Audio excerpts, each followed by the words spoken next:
أخ لنا من جامعة الملك فيصل بالأحساء عبد الوهاب خالد الحليبي فيما يبدو. أخونا بعث برسالة وضمنها مجموعة من الأسئلة.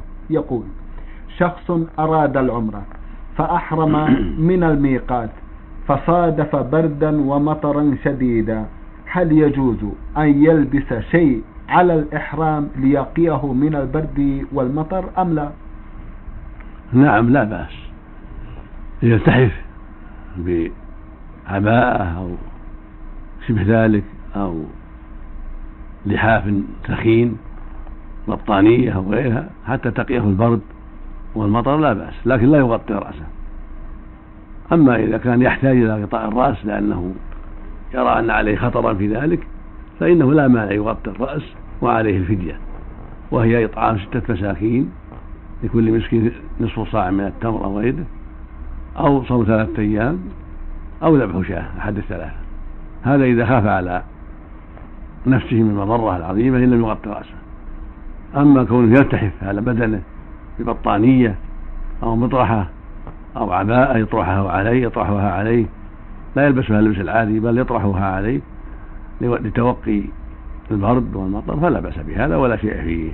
يقول أيضا: ماذا يجب للمسلم ماذا يجب على المسلم أن يفعله عند نزول المطر وسماع الرعد ومشاهدة البرق؟ إذا سمع الرعد يقول سبحانه وسبح الرعد بحمده والملائكة من خيفته. جاء هذا من الزبير وعن بعض السلف. فإذا قال ذلك المؤمن فحسن.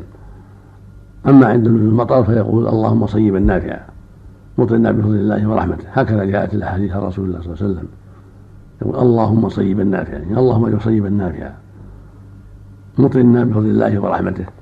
هذه السنة عند نزول المطر. نعم.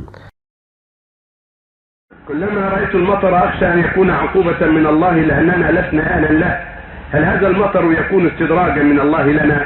نرى أنه ليس هناك أمر بمعروف ولا نهي عن منكر، والبنوك الربوية قد تكاثرت وبزوغ النساء عاريات، فما هو العمل بأن نقلع مجتمعنا؟